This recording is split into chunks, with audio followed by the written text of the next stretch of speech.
Hello, everyone. Thank you so much for your time and energy and being here. And we're just excited to introduce two lovely guests.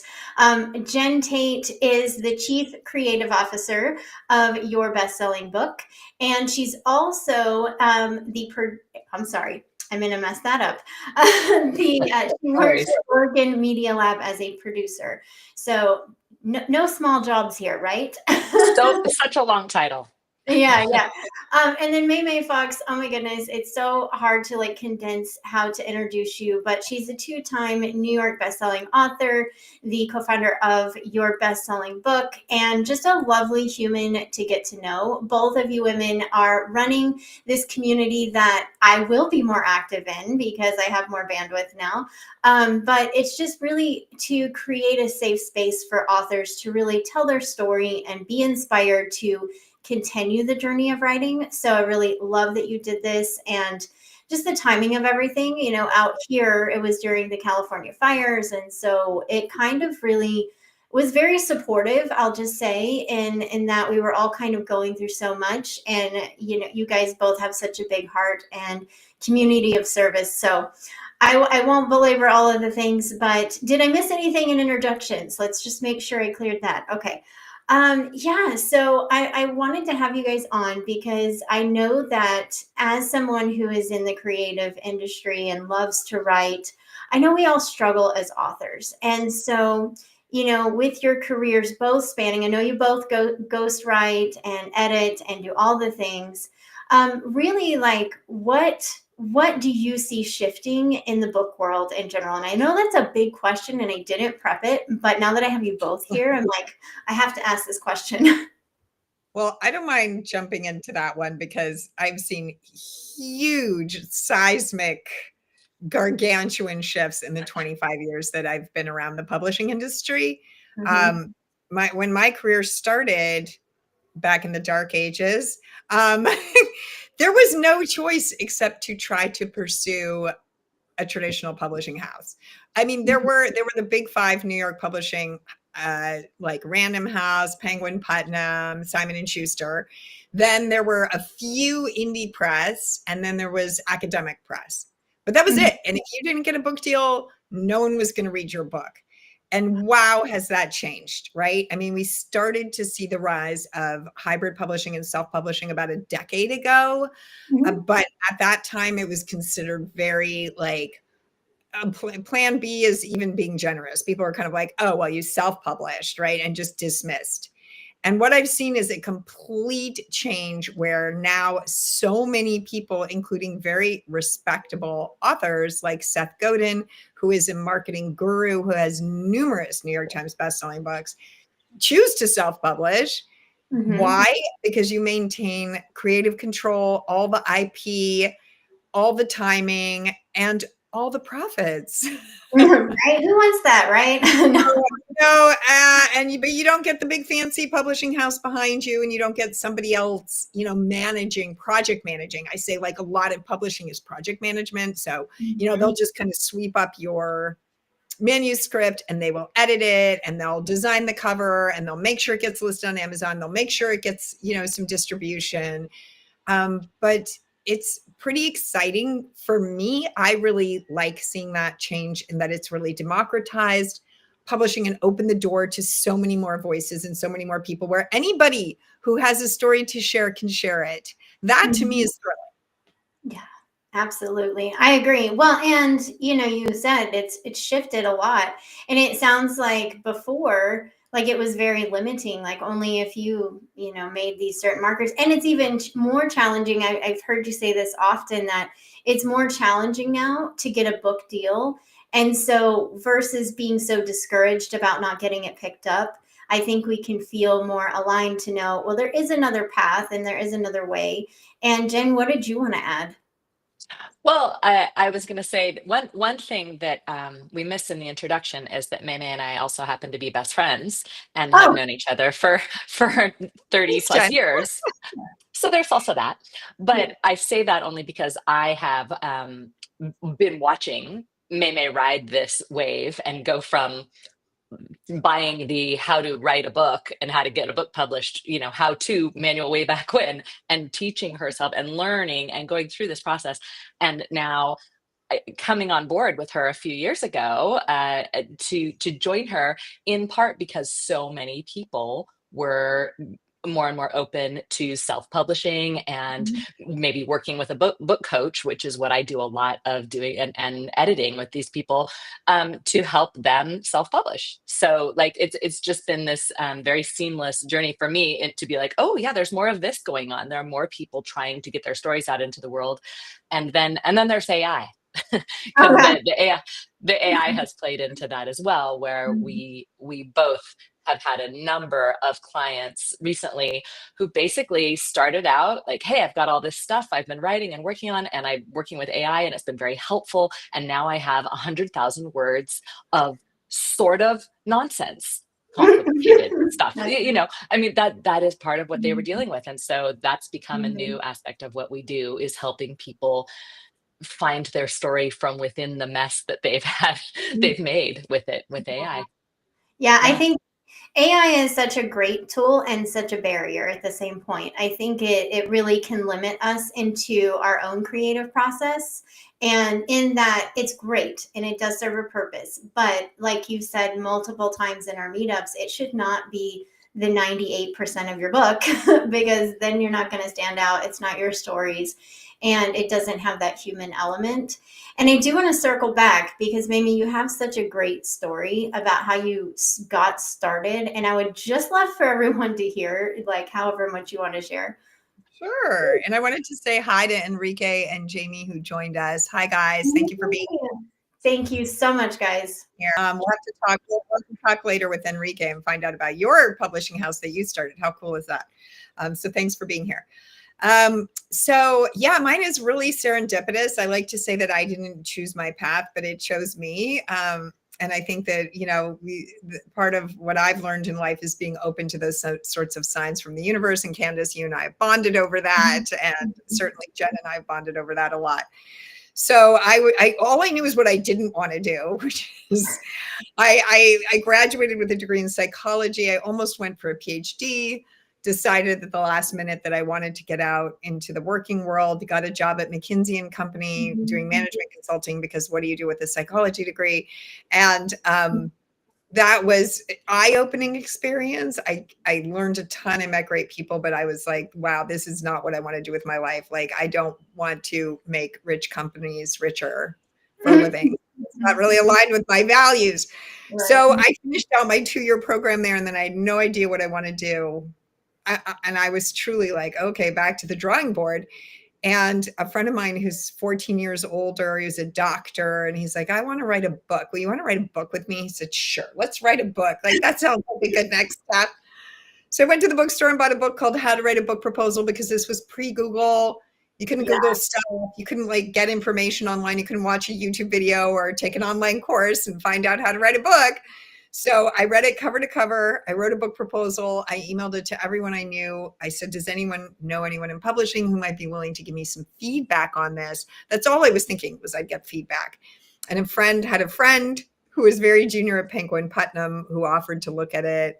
And I sent it to her. And about a week later, she emailed back and said, you know what? We never do this. We're buying your book. Yeah. So wow. Really extraordinary.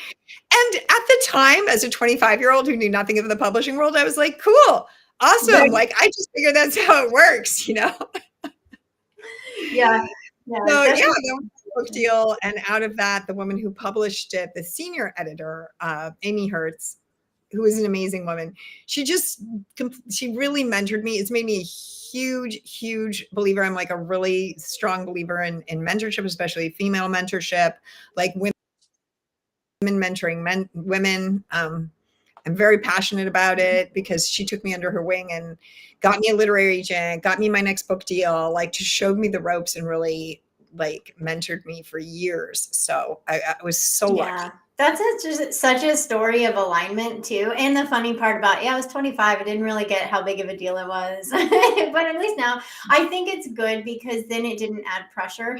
Like, looking back, I bet it's probably set your energy to be more supported, because you're not overthinking it. And then Jen, what's your story? What got you into all the things? Well, so I've been working in the documentary film world, telling stories there for many years. And when my youngest went off to college a couple years ago, MeiMei reached out and was like, "Hey, I've got too many projects going on right now, and you've always said like maybe you'd want to take up like this is your chance." So I thought, okay, I'll give it a shot. And we joked, we're like, okay, so now we're story doulas, right? We're helping people bring their stories to life, whether it's on screen, whether it's on a book, whatever. And so next thing I know, I've got two book projects. I'm deep into editing one, and the other one we started from scratch, and I co-authored in 4 months. And by 6 months later, it was an Amazon bestseller. And it was just, I went from 0 to 100, and it's honestly only because I got to ride on MeiMei's wings, carrying me along and saying like, oh no, here's how you do a direct sort of like from here to here. This is storytelling on screen, and this is with a book. And it's been amazing. It's felt very, very natural to me also. Of course, this is what I'm doing now. I did study creative writing in college. That's my degree. So it feels like a natural sort of coming home to me. And I really benefited from the advancements in technology that have happened in the last, not just AI, but I wrote that book so quickly because I interviewed, I still haven't met in person this woman who I co-authored with, but Wow. we Zoom called Mhm. once a week for a couple of months, and I was taking the transcripts from that right away and able to work with that and develop questions to follow up. And it was something that wouldn't have existed before. It would have gone so much slower. So Right. that was amazing for me, and made it really possible. Wow, you just said something that, and not to take us, I had prepped you guys, but then this is how this works. So, you just said something that I think is pretty key. You said that, in film, we tell a story differently than we do a book. Can you kind of share what that looks like? I've never thought of it that way. I would say we do it differently and also the same, right? I mean, there's Mhm. still the same concept of a story arc. There's still the same, MeiMei is famous for saying every book should start with a movie moment. Like you should open that first page and like you should feel like you're in the middle of a scene in a movie, even if the rest of the book is not like that. But that is in fact the world we live in now, right? Every Instagram Right. feed post that we scroll through, or whatever it is its own little mini story. If a lot of people are watching it, that's because it has an element of story to it. Wow. So in some ways, there really is a, an easy flow back and forth between the two. And my family will attest to the fact that like I don't just work on a book quietly. Like I read my writing out loud back to myself. I often sound like I'm just talking to myself in the next room, but that is because I've come from the world of scripts and of things where it's Mhm. like, well, what is this going to sound like? And now, so many books go straight to audiobook, Yes. right? So what your words sound like matter more than ever. So Mhm. I feel like there, in a lot of ways, there's this coming together. I'm going to just tee you up, Maymay, with this idea of story being important to us, almost like a cure.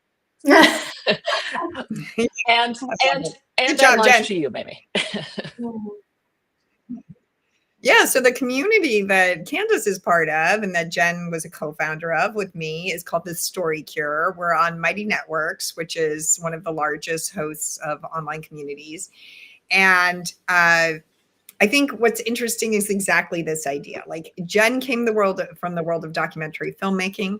My husband, Kiran, came from the world of script writing, like writing, fiction films, feature length fiction Mhm. films, and then transitioned into novel writing. And I came exclusively from the world of nonfiction, but books and then also articles, because I was a contributor to Forbes for almost a decade. So it was so fascinating to start talking about this idea that it doesn't matter the medium. And I love that you brought up audiobooks, Jen, because that's the other thing I should have mentioned, a huge change that I've seen in the publishing industry in 25 years. Audiobooks are growing Mhm. exponentially. I mean, it is like very dramatic. And there are people who launch straight to audiobook or only audiobook, but like certainly to do Mhm. both. because so many people are listening to books now. So it kind of becomes this whole thing of like, even or giving a speech. I gave a TED Talk last year, TEDx Boca Raton, which was called The Story Cure, How Storytelling Can Heal Our Hearts in Our Divided World. Because when I started doing the research, and this is part of the Story Cure community as well, it turns out that the simple act of writing your story, just writing your story as the hero's journey, for example, like thinking of yourself as Luke Skywalker or Barbie or Harry Potter, and you're on the hero's journey and you face obstacles and there are people there to help you and there are people there getting in your way. And then what is the kind of wisdom that you get out of that? Just the process of writing your story that way forms new neural pathways in your brain. I mean, it's so amazing to me. Like, it really is a thing. It helps you heal trauma. Just writing your story. And then if you have the courage and you're ready, and it's not for everyone and you have to be ready, but if you're ready to start sharing it with others, it's so profound and powerful the way that once we start to hear little stories of other people's lives, and what's what we do in our online community too, in a very nurturing and safe way, how it bonds you together, and it can overcome really serious political divides. Right. Well, and I think that's one of the things that drew me into your community is there's such a diverse group of people in there, all different backgrounds and lineages and experiences, ages, and it's not separated. Like we come together and we're just excited to get to support one another and in that creative process. And I think even the vulnerability of writing a book alone is something so deep within us, and to have that energy of support and just the guidance and being able to think through these things. I love the prompts. Like I reflect on them, and it's like it gives you a different way of looking at life and each other, and then getting to see other people respond. It really just creates community, which I think we're all trying to come back into. I've said this so many times that when we come back to self, we come back to community. And I feel like you guys do a really great job of that. And that's, really like what I want to talk about next is a couple of things. So you guys have an 8-week cohort that you host. I don't know when your next one is. I meant to ask that beforehand. But also, and I think that's why I think the reason why you created it is because you see what holds authors back. And I want to ask that question. What do you guys see the most often that holds an author back from speaking their truth, being more vulnerable, and being able to share their story? And I'm sure there's multiple layers to this, but what would you like to share today? Well, I could go, and Jen, I'd love your perspective on it as well, because I'm sure you have. But I would say, you brought it up, Candace. Writing a book is very lonely. It's very solitary, right? So the magic of our 8-week online course, Your Bestselling Book, I've recorded like 8 hours of videos with a full download of everything I know about the publishing industry and different publishing models and how to edit and how to promote. And then there's all these expert interviews with literary agents and book marketing specialists. But the part that people love is the community. And we meet every week for an hour in a small group, workshopping everyone's books. And then we do an hour of open office hours every week where people can drop in and ask questions. Then we also have the Story Cure community where they can go online anytime and share their writing. And it's amazing. Within one session, 1 hour, we're all like each other's best friends. We have tears. After, and it's like, we need to be supported in that journey. It's a long journey. It's emotional. Everything has ups and downs. A lot of people are confronting trauma in their past when they're writing. And so it can get, that can be one of the stumbling blocks as you sort of hit a moment of exploring trauma in your own life, and that kind of stalls you out. I think another that I see often is a sort of tendency, especially amongst the folks that Jen and I attract into our orbit, brilliant, highly accomplished people who imagine that the best book is showing their expertise. A lot of like, It gets a little Right. blah, blah, blah. No, yeah. Like, now we need a story. We keep saying this. You will hear Jen and I are like relentless on this. We are broken records. We're like, and now we need a story. Gotta relate. Yes. You can tell people, you know, 1, 2, 3, 4, 5, here are my 5 points, but you can also tell them one story. Yeah, you know, the whole show don't tell, right? Tell me something for 2 paragraphs. Great. Then show me the story of like why this matters. And then repeat. And that's every chapter in some version, right? Like we need to understand the why and the why it matters that you're telling me, like you, not some textbook without a face or a name. Or ChatGPT. Or the robot. Because ChatGPT can tell you too, right? That's so funny. Yeah. Well, what do you see as holding people back? Well, also, I mean, you know, it sounds like I keep bringing this up, but my role has often been to help people get over the technology hump of just like, hey, did you know you could, if you have an idea for a story, pick up your phone and just speak it into it and record your voice saying it. That's writing, like explaining to people that is like when you are saying the words, that is the same as writing. And now that there's automatic transcription services that like you'll see your words on the page, you'll be like, oh my God, I just wrote 3 pages by talking on my walk with my dog. Yep. So that's something that I feel like a lot of people, maybe older generations, really still don't get, you know? Yeah. Well, and what you just said is like you're helping people see the possibility. I think that a lot of times we do limit with time being the biggest constraint for almost anything we endeavor in. And, you know, even that simple switch of it's still writing, it's still channeling through you. It's still being pulled through you if you're talking it out. And if you have an iPhone, the great thing is it does a transcript for you. So you don't even have to do anything. You just copy it over. And it makes your life it makes it more accessible. I think that one of the greatest things that technology has given us and gifted to us is the ability to do these things while still maintaining life. And so it just kind of creates that less barrier to entry, I think, but we have to think outside our normal box of, oh, if I'm not writing it physically, then I'm not technically writing. How do you guys help? I mean, you kind of mentioned a little bit there, but how do you guys help them move through those blocks when they are just having a really big struggle? Well, I would love, Jen, you should tell a little bit about your teaching on how to use AI. Because I think it's fascinating. Yeah, And, I mean, you know, we kept coming around to like, okay, so should I record a session and we'll have a recorded session of me teaching about AI, and then we decided no, we can't do that because AI keeps changing so quickly. Like what I say will be outdated, right? But with my favorite use of AI currently is Google's Notebook LM, which if you don't know about it, you know, it's free if you've got a Gmail account. And you can take anything you've written, or honestly anyone else has written, and load it up. Picture it like a big binder. Like if you used to print out things and you'd have a big binder full of all your notes for a project. Well, this is just the digital version of that, right?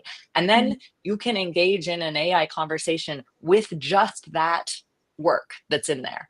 So, for example, I'm working with someone right now who has a version of a book that she wrote 3 years ago. Then she worked with some editors. Now she has a new version. So I've got both versions loaded up, and I'm having a conversation with these 2 versions about like, okay, let's lay out an outline of both versions of this book next to each other. Now I want to talk about like what are some things that are missing in the new one that were in the first one, and it'll make me list. It's not writing things for me. It's basically being my assistant who's sifting through these things. And I've introduced this to so many people now, and their little minds blow right in front of you. You know, there's like, wait, what? I don't have to do that, the big level thinking. Something else can do this big level, and I can get into the minutia. Because for most authors, the issue, the part of why it's so lonely is because you're the only person who knows all the details. You're the only, you can tell other people about, oh, I'm writing a book about football and, you know, whatever. That's the big level stuff. You're the only one who knows about the trauma that you went through because of a football injury, because of, you know, and so I watch again and again a healthy relationship develop between writers and technology so that they feel like they've got an assistant with the details. I love that you said a healthy relationship. And I also really appreciate that you're like, and we're not asking it to write for us. We're asking it to analyze. Yeah, I think you both. No. No, because we've seen this over and over again, right? And the AI slop, and I'm even seeing it in so many newsletters, and it's really bumming me out. Like, it's a bit disheartening because they're friends. I've been following their newsletters for years, and now I'm getting them and they say, it's not just a book, it's a movement. And I'm like, oh my God, it's ChatGPT. Like, there's catchphrases that I recognize, and I'm like, what happened to your writing? Like, what's your writing? Too many M dashes. I think you love And I'm like, what happened to your writing? Like, and so that's part of it, but also, it's just a combination. It is, and so I love too that Jen said that. It is a combination. It's like build the notebook LM, ask it to generate a table of contents. It's going to be really good at that. Right. So there are ways to use it and ways not to use it, but you've got to get your stories with your heart and soul onto the page at some point, even if it's talking. Yeah, well, and that's such a good point because, like, I think that's where a lot of creatives are.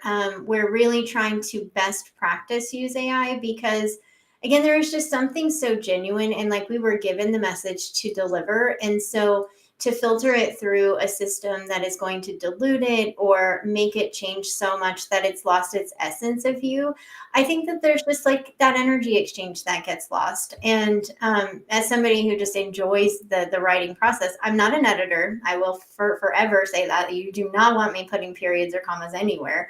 But like, as far as the actual writing, like there's so much joy that comes from that. And so I can't imagine like not wanting to be a part of that process. And again, there's like, I think you said it when in a training where you're like, Notebook LM is like your personal Google search. I was mind blown by this because, I use it for transcripts with client sessions, and I can then go in and analyze and say, okay, what am I missing as a practitioner, or how can I better support them? And it's like a learning tool for me, which is really fun, right? It's just it's like, it helps you catch the things that you might not see. So what are you guys, I mean, you really talk about storytelling and the importance of storytelling. And I'm sure that we kind of know why, but in your experience, why do you feel that element is the most supportive for an author to get their book going? In terms of community? Yeah, well, and like to create a really stellar book. Like, why is story so important? What does it do to the brain? What does it do to the experience for the reader? So Think about how we started as humans around campfires, telling stories. It's what we do, right? It is what we do. And all, take it all the way to the best TikTok videos, the most watched YouTube videos. They are also stories. That is what we crave. The up down completion. I was at a pitch party for a bunch of short films last night and got to hear table reads of 4 scripts, one after another, for these 4 short films. And there were 75 people in the room, and you could feel us on the ride of the story, and we'd all gasp at the same time. We'd all, with a well-told story, it's almost something inside that we experience. And so whether that again gets translated into a book or into a film or whatever it is, I do think it is a part of it's how we teach our children, right? Mhm. It's how we learn in all through schools. I think it is something deeper than what the area it often gets put into. We tell stories for a while and do stories when we're young, but then, oh, well, that's not what we do anymore. But ask any person in marketing, ask any person in communication in any industry, what do you do? Oh, I tell the story of the technology that this company uses. This is what they do, right? So it is inherent. It's almost like a whatever 8th or 9th sense that we have inside of us, is this natural urge to share story. Yeah. I think it's very true. And it shows again in like the fMRIs and the brain scans that the minute that someone starts to listen to a story, we're not even talking about storytelling now, we're talking about listening to story, like what you were doing last night, Jen. it starts to stimulate the compassion center of our brain. Just listening to a story. Wow. It's so fascinating to me.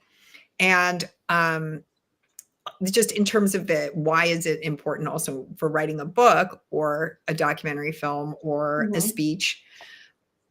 Because it has to be personal, right? Otherwise it is just, you could go and ask ChatGPT and it could give you an answer.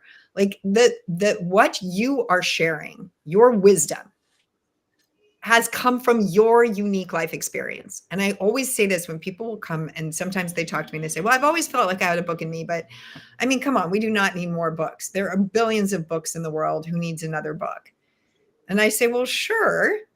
And your book by you, that has never been written. That story has never been told. And that story is going to resonate with someone in a way that they could have heard the same information 50 times in their life, but it didn't break through to them. You know, whether it's about, I was speaking to this woman last night who's like a health and fitness influencer. And, you know, she almost died from anorexia. She weighed like 79 pounds at one point. And so her story of health and fitness, as she's starting to tell it, I'm working with her on her TED Talk, and then we're going to work on her book together, is going to be very different than some dude who's like, you know, following, you know, how to eat 50,000 grams of protein a week. Right. Yeah. It's a little different. Like those are both health and fitness books, sure. But like, how vastly different is that experience based on her story? Right. So and that's the story. Somebody needs to hear that story from her in that moment. And I am convinced to tell people also to imagine yourself back in the old days when Jen was making her early films and I was writing my first books. The only way to get the message out to people was to have a viewing of your film or to have an author event with your book. There was no internet for you to push it out on. So you go to a bookstore, you have your author event, 20 people show up. How would you feel if 20 people showed up to your author event back in 1995? You would be thrilled. I would be excited now. People, okay, out of those 20 people, 5 of them come up at the end and they say, will you sign my book? Oh my God, like this book changed my life. How would you feel? Elated. Amazing. Elated. You'd be like, done. I have done my job here. But yet in the age of the internet, like we're like, oh my God, only 20 people liked my book. Only 5 people said it changed their life. So we have to be careful of the story that we tell ourselves too about the impact that we're having. It's not about selling tens of thousands. It's about, can you change 10 people's lives? I love that so much. I say this all the time to people who are just even in the online space of putting themselves out there. I'm like, you never know who's going to hear the message. You may never know the way it changes their life, but because you showed up authentically, they were able to receive it. And that's all that matters. At the end of the day, if we ever want to see change in the world, we just need to put the message out there. And it's like, how can you change one person's life? 10 people is amazing. Like if I had 20 people show up, I'd be like doing the dance. Okay. Like it would be amazing. And that just reminds me to add in, I think for authors, and this is just my personal opinion, is that I think that authors in this next season of life are going to be required more in-person connection because of the rise of AI, because of the energy exchange that happens in person, like getting back to more traditional community-based, hey, I am an author, I want to know you. I think that will go much further in their reach, in their process. But that's just what I'm feeling. I'm feeling like we're really moving towards in-person connection. And I know that we're coming, like we've gone over on time. So I truly appreciate both of you for coming to talk about this. I could talk with you forever. You both have amazing energy and just are great humans. Like the things that you've done and just, it's just an honor. I just want to say that just outright, it's been an honor. I do want to ask, there's two more just quick questions, and I'll ask the first one. What lasting impact do you hope that your work has on the world, but also in the book industry? You take that. I mean, yeah, I will. I don't care about any lasting impact on the book industry, Yeah, okay. frankly, Or Candace. in their lives, Let's It's not yeah. my life purpose is only, I feel I was called on this path, nearly 30 years ago and continue on it to this day, which is I am delighted to be a story doula, and with Jen now, with the Story Cure community, is just to help people tell their stories and feel like their stories matter. I'm really a believer in that. And I hope that maybe sharing some of these stories, we can help heal some of these divisions in the world. That would be my greatest hope. That's a beautiful hope. It. That is a big hope. That's a big thing. So I think it's absolutely aligned and beautiful. How about you, Jen? It's been interesting. I have a really hard time letting go of the people that I work with, even for a short period of time on these books. I'm used to working on film projects or something that go a lot longer, and I really develop these relationships. So I've been reaching out to some of the people I worked with over the last few years and being like, just reconnecting. What's going on? How's it going? Because it's an honor to get pulled that deeply into someone else's storytelling experience and to be part of it, right? And to watch the glow on their face. I'm going to cry because my friend Jason is about to launch his book, and I was the first person to read it besides him, his original draft of it. So he's so excited and to share it, and like I can't wait to see him holding that first copy up and to know that like I helped make that happen. That's the lasting impact for me. Like that's all I need is that, because it feels like true connection with someone else, right? And that's what matters to me. Yeah. So I see what y'all are going to do is put a big event together where all these authors come together to know each other in person. And then just the last one is we are aspiring to host an event. We are aspiring to host a retreat. Yeah. So we are hoping to make that happen in the midst of all this chaos in the world. So because I totally agree, being able to get together in person. And I totally am so glad you brought that up, Candace, by the way. Yes, the idea of authors being human beings and getting out there and meeting people. Oh my God. Yes. That's it. That is the ticket for the future. I think you're absolutely right. Yeah. Well, thank you. It's like a big intuitive download that I've had lately about a lot of things, just creating more community. How can we do that? When is your next 8-week course going to start? That was my last one. Yeah, so the Story Cure community is open. I know I see Jamie asking about it. Would love for you to join us. It's like free the first month and $10 a month after that or something. I mean, it's not a big financial investment. We would love to have you. We're looking for more voices. You can join that anytime on my networks. And then we are hoping to run another cohort this fall. So probably starting around September. Okay. Of the 8-week course for Your Bestselling Book. Yeah. Perfect. And whenever you guys are getting close, I'll make sure that it gets announced in my newsletter. And so that way people can have that reminder. So if you're watching, we'll remind you of the things. We're human. We forget everything. So, and we'll also make sure to link the Story Cure community and all of that. Like I said, it's, and I want to share, like you guys had launched this community and it used to be $50 a month, but your compassionate heart, you were like, nope, the world needs this more. And you were like $10 a month, because we all know we got to pay something or we forget. And so, I just want to shout that out because I think that's a huge integrity and alignment thing that you just felt. And you were like, nope, the world is hurting. I'm going to bring these people together. So, but anyways, so I will give Jen primary credit for that. Jen was like, we got to learn that this has to be completely accessible. And frankly, if anybody can't afford $10 a month, please just let us know. Like you can be an evangelist and, promote it a bit on your own social media, and we'll let you be in there for free. Yeah, you guys are great humans. Oh, thank you. Yeah, So I'm starting my day feeling so good about myself. Thank you, Candace. good. You're welcome. You should. You both should. Well, again, thank you both for just your time and your energy and everything you're doing in the book world. And I'll make sure everybody knows how to connect with you if they would like to. And yes, just thank you so much for your time. And thank you, everyone who's been here to watch. We truly appreciate it to get the message out there a little bit more. And that's it for today. Thank you. And feel free to friend Thanks so us on, much. connect with us on LinkedIn. That's an easy